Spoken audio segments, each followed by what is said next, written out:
Hello, everybody. I'm Martin. This is my take on this.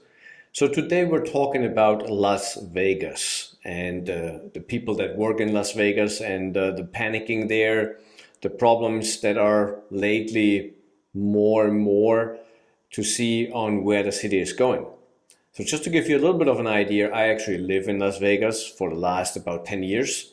So, I know the city pretty well and I have been working in the hospitality industry for a long time now.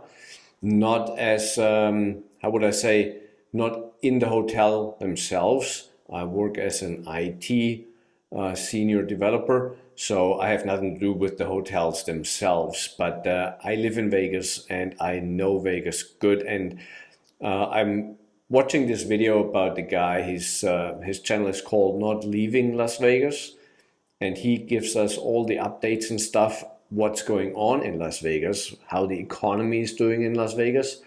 And yes, the economy is actually down the shitter, if you will.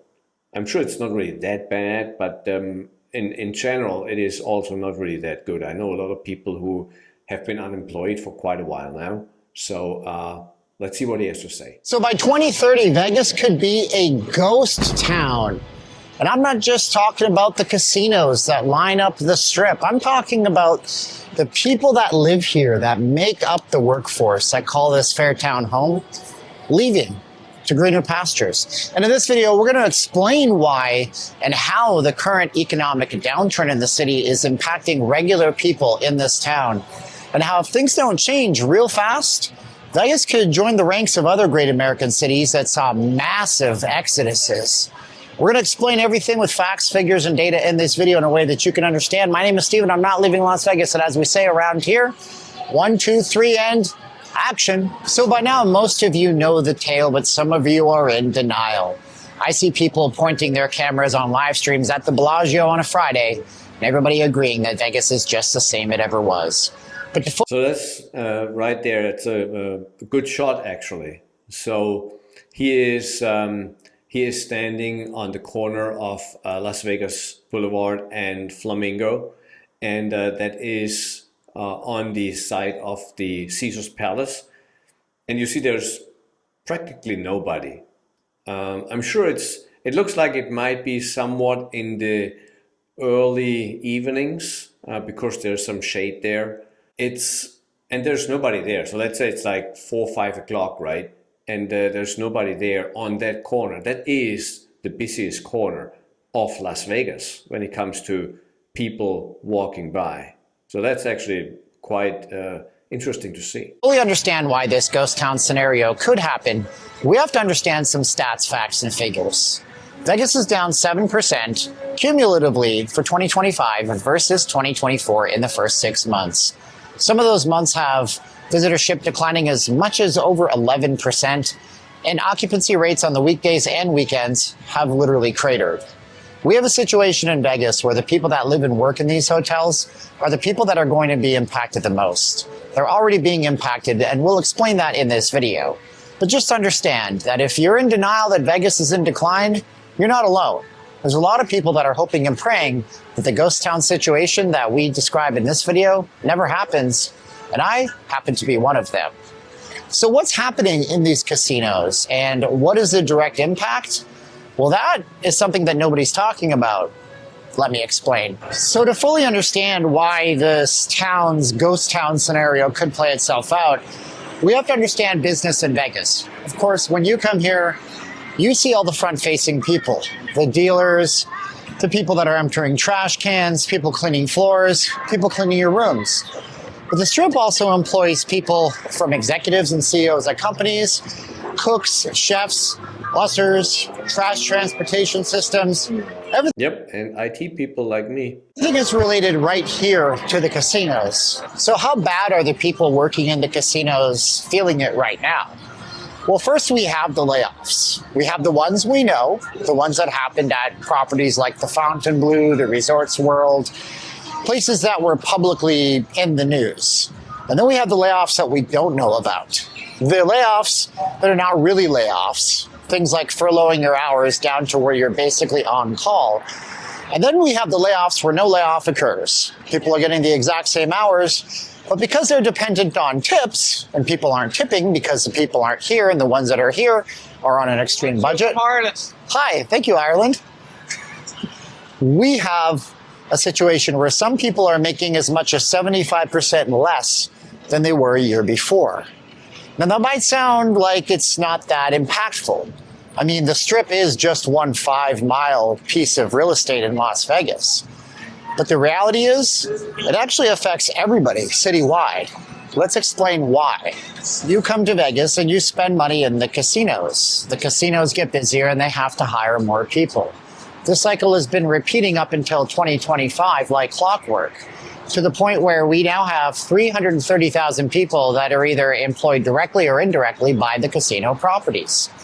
This affords Vegas to form its own economy like any other city. Business owners can set up shop in Vegas, or they can move their business from Vegas to somewhere else for the opportunity to have access to the people that are living and working either directly or indirectly in the shadow of the casino business. And when those people that are working in or indirectly in the casino business are not getting paid the same way they used to, those local businesses suffer. And in some cases, they suffer harshly. There's reports around town right now of businesses seeing sharp declines in all of their wages and incomes. I covered this on my Monday news update. I do videos on Mondays and Thursdays, so be sure to subscribe. If you're even 1% smarter, I want you to join the 1% Club and subscribe right now in this video. We talked about how services that are not necessary services, things like car washes or nail salons that are around town that regular folks frequent, are seeing harsh, steep declines in their revenue right now. And if this continues on for much longer, the city could be in that death spiral where there are not enough people who are getting paid well enough in the casinos to support the businesses that have to stay open to employ more people. And eventually, before you know it, the people off the Strip are getting furloughed and having their hours cut. And eventually, something has to give. People have to think about packing up and moving out of town. And of course, Yeah, that's definitely true. That is definitely true. As said, I know a lot of people there, and there's that sentiment is there right now that they feel the impact, that it is a big problem. It looks like it will only get worse. There is nothing that we can see that this would get any better anytime soon. So it looks like it will get worse over the next years. And I actually suspect that some of the properties are actually closing down, even if it's just temporarily. But I would actually guess that Fontainebleau, the Resorts World, and the Sahara, those might be the first big ones that actually will close down at some point, because it just doesn't make sense anymore for them to stay open, and they're just wasting money, right? And then, as he says, all this has a big impact for all the people that live in Vegas, because then, you know, the Starbucks around the corner, they're not having enough customers, so they close down. The McDonald's, the whatever it might be, all those other little stores, mom and pop shops, they cannot survive anymore because there's not enough business. So it will trickle down to the rest of us, if you will, and could come to a point where it becomes a ghost town. And there are many ghost towns around, actually, in Nevada. If you ever driven around, like from Nevada to Reno, there's a lot of little towns that are literally ghost towns, and it's actually quite funny to see. This will not happen in Vegas, obviously, it's way too big, but nevertheless, there is a big chance that this can have quite a big impact in the local economy, where people just say, well, we have to move out. We can no longer stay here. Vegas has been here before. We've seen downturns. 2008, 2009, with the housing crisis that crashed the economy for the greater part of the world, saw numbers plunge, but fully recover in time. Of course, the 2020 COVID crisis brought a complete closure to everything you see on Las Vegas Boulevard, which led to 35% unemployment rates. But again, in time, over the years, Vegas would always recover. So what's so different about it this time? Well, this time it's not a global banking crisis. This time it's not a worldwide virus that had to deal with the panic that ensued. No, this time the problem with what's happening in Vegas is at the root of its core. It's in these buildings. And if Vegas is really, really unlucky, it might actually just be in Washington, D.C. You see, because there's a silent war brewing right now between local lawmakers here in Vegas and Nevada and with lawmakers up in Washington, D.C. This stems over confusion of whether or not Las Vegas is considered a sanctuary city. A list it made because of actions taken by current Nevada Governor Joe Lombardo when he was the head of chief of police here all those years ago. If this federal funding disappears, it would mean a stark decrease in the amount of money going to safety initiatives, homeland security funding, and things that keep you safe here on the Las Vegas Strip. This would no doubt have to be picked up in other areas to ensure the safety of tourists and would take away from the social net that we have here in Vegas.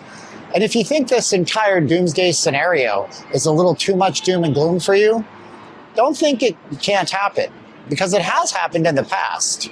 Some cities have recovered, and other cities are still trying to recover. You see, it's not hard to find modern day examples of American cities that relied on a single sole source of employment to run their economies. You can take a look at Detroit, for example. Detroit was once the pinnacle of American manufacturing, with car production ruling the city until Japanese car makers took America by storm during the gas and fuel crisis and oil crisis of the 1970s. This forced a pivot to foreign cars, leaving Detroit a pit of what it once was. Detroit is still recovering, with recovery in progress and things getting better.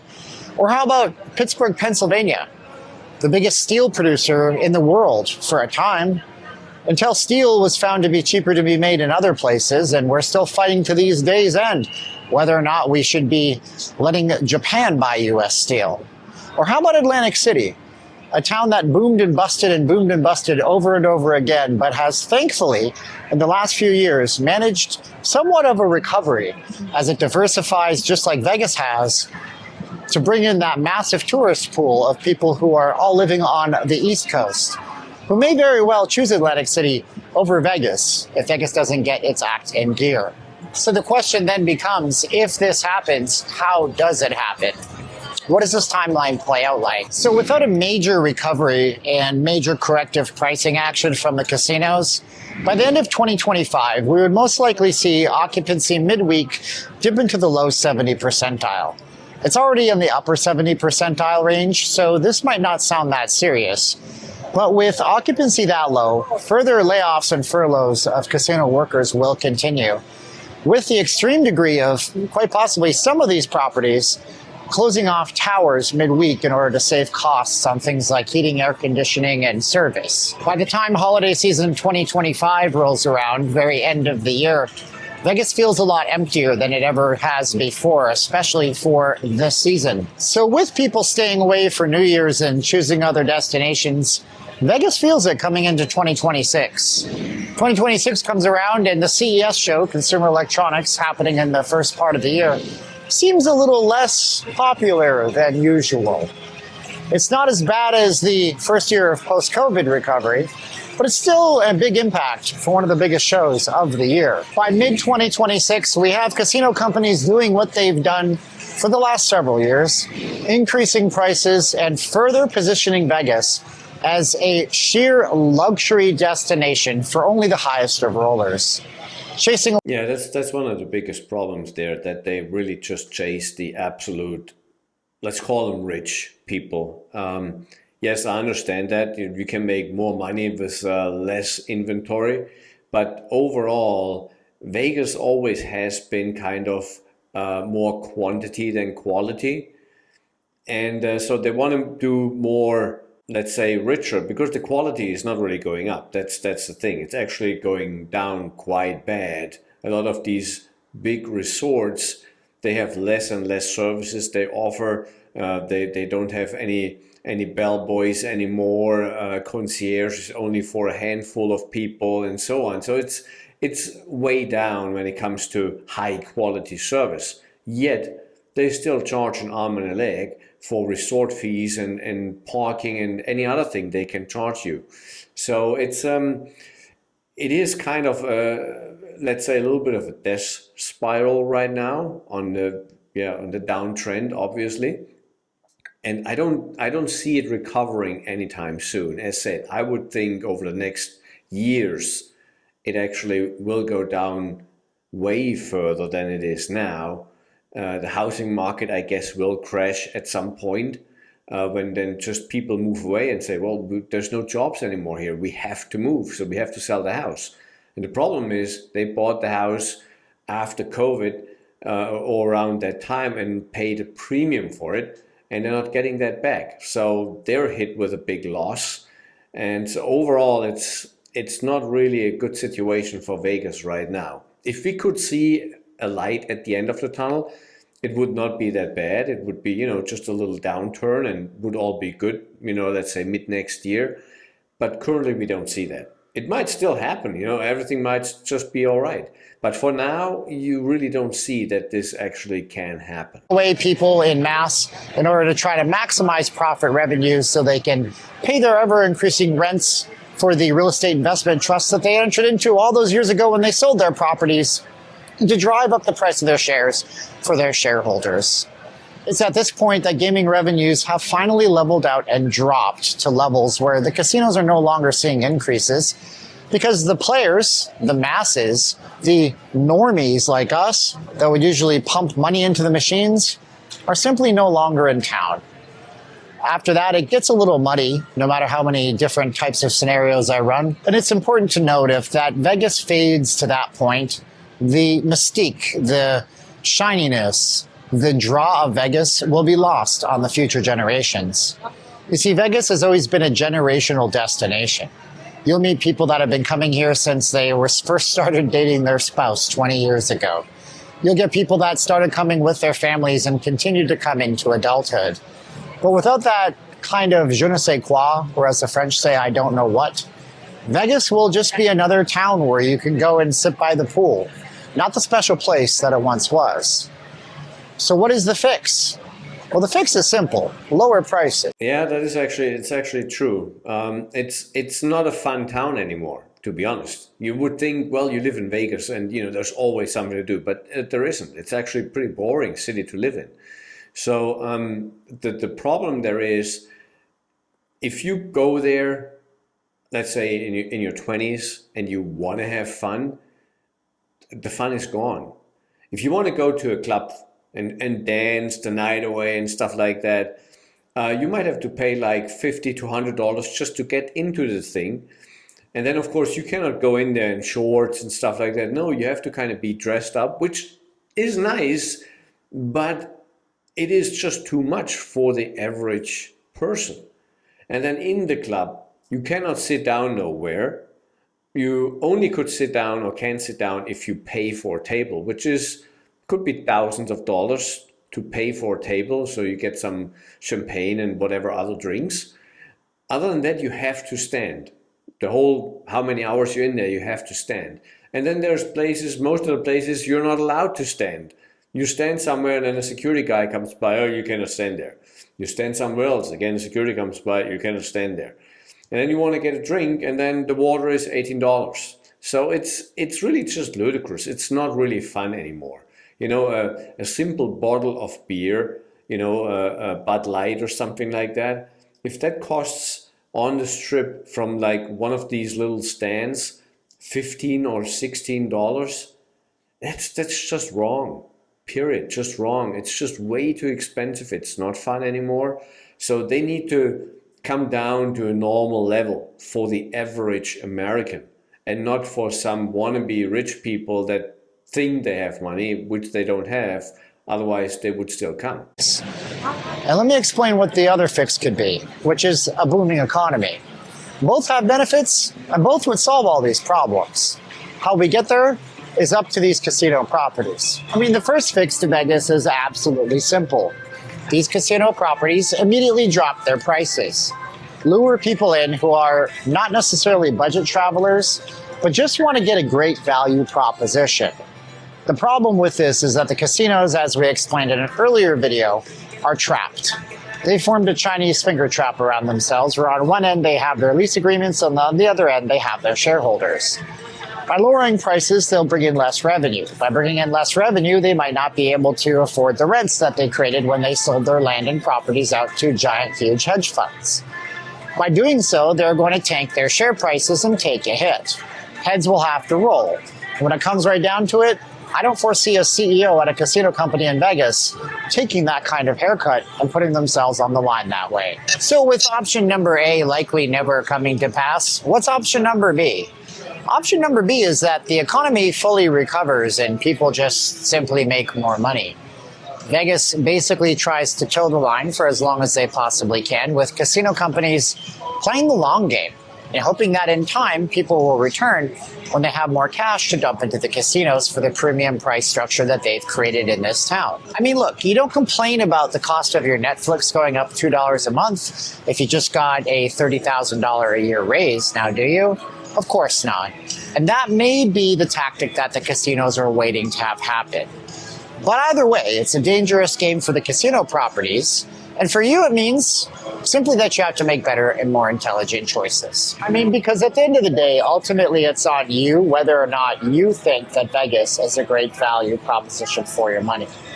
If you love this town, you'll find a way to come. You'll look for those midweek specials and you'll look for those all-in-one deals. They are happening. They're all over this town. For example, the Stratosphere has some fantastic packages, as does Circa, the Plaza. And if these companies on the Strip know what's good for them, they'll also make those decisions and strike deals for you to come back in and entice you back to being a player and a stayer here in Vegas. Now, until that happens, hopefully you're smart enough to seek out those deals, just like the people who are on this side of me right now. So yeah, again, I have the video down below for you to watch. And yeah, it's the same like actually in my last video, where people kind of have to make just better choices. They just have to make sure they're not wasting their money. And same is true when going to Vegas. Just don't waste your money. Find a good deal, check out where you can get a room for a reasonable price. And then we will see. But overall, to be honest, how the economy in general is going right now, I don't see that this can actually recover anytime soon. Even if the Fed is lowering the interest rates, it might change here and there a little bit something, but overall it will not boost the economy like we had many, many years ago. So we'll have to see how Vegas is coping with all this, how Vegas is coming back out of this, and if, how big it will fall before it raises again. Vegas will always come back. That's just what Vegas does. And it will always be better than it was before. Even though I personally think that like 20, 30 years ago, Vegas was actually pretty cool with all the free shows and stuff on all the hotels. That's actually missing. And I always like these shows. But nevertheless, so we will see how this all plays out. And thank you for watching. Please like and subscribe. And I will see you soon in the next video. All right. Bye.